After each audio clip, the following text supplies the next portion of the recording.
They've called it the middle-aged Love Island, but it's already abundantly clear it's the contestants' children who are going to be the secret to ITV's new dating show. It's called My Mum, Your Dad, 8 single parents looking for a second chance at love, and their grown-up children have their say as well. So, is it OK for children to be matchmakers? Joining us now, radio presenters and mum and daughter Ingrid and Fia Tarrant, who thinks, yes, kids should help pick the right match.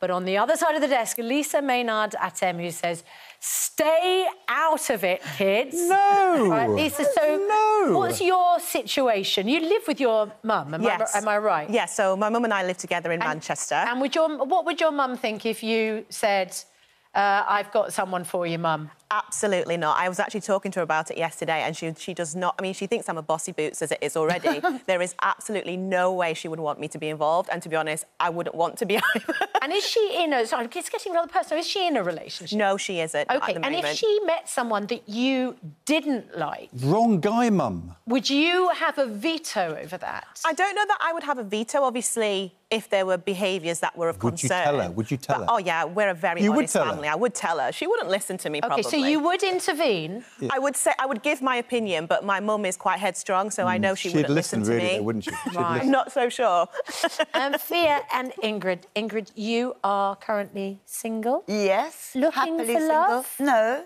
Right. Not necessarily. Fia, are you looking for love for Mum? Do you know what? It would be great if she found someone, because it would definitely get her off our backs. I mean, she phones us all 5 times a day. No, that's ridiculous. Are you saying Nothing wrong with that. Nothing wrong with that. No, so it would be great if she found someone. It would take one almighty person to take my lovely mother on.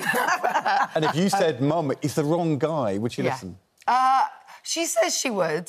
But, I mean, you've met her. I'm not entirely sure. What does that mean? Well, the trouble is, Ingrid, I get the impression that you would think everybody is the wrong guy, because you're very happy with the situation that you're in at the moment. Yes. But what if Fia said to you, I've met this lovely chap at work, or, I don't know, you know, when I was out last night, runs the restaurant I was at, or whatever. I'd love you to meet him. What would you say then? I would be open to it. OK. I would be open to it, but... that's never happened, because I think they do their little filter. They probably do meet lots of people who think, oh, you know, Mum, but then they would think, oh, no, just not Mum. So I think they would find it hard to matchmake me anyway. Would you trust Fia's judgment? Yes, I would 100% trust her judgment. Right, so Fia, you need to go out and find someone to your mum. Oh, you're telling me to go out. What are you doing? I'll do it for you. You've been watching the show, Yes, haven't I have. Yes, I have. There are some of the individuals there who are clearly quite bruised by their experiences. Definitely. Do you have sympathy, understand how it is probably harder for people in that age group to find love? It seems like they've been through a lot more. Yeah, I mean, yeah, I completely understand that. But the thing I think is, especially with my mum, for example, you know, my mum, she's raised 2 daughters very successfully. She's a very smart woman. She really knows herself really well. And obviously, I want the best for my mother. But I don't know if that means I'm necessarily the best person to kind of decide. Confidence.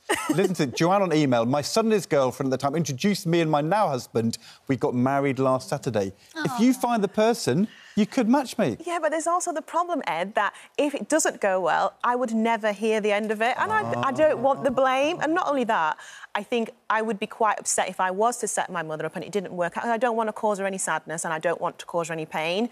But I know if it didn't go well, she would never let me hear the end of it. Got to roll the dice. Ingrid, one of the things you've already touched on is that, from what Fia says about your telephone habits, is I think there's an age that we get to where our kids are the most important thing in our lives. Well, they've always been actually the most important, and they've got children, and it's kind of trying to keep in touch and everything. I don't think it's a needy thing, but I've got 4 children, so it's like, you know, I've got things to say and...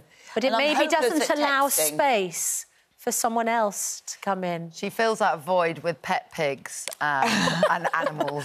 I love it. Pet pigs. OK. 4 children out there searching for a new partner. I mean, surely it will come up trumps. Well, we asked you on Twitter if children should play Matchmaker for their parents. Only a third of you said yes. 71% back out of your parents' love lives. About that. Anyway, your mum, my dad, my mum, your dad. I don't know which way round it was, but Tonight it's on at 9 tonight. o'clock. Thank you all very much.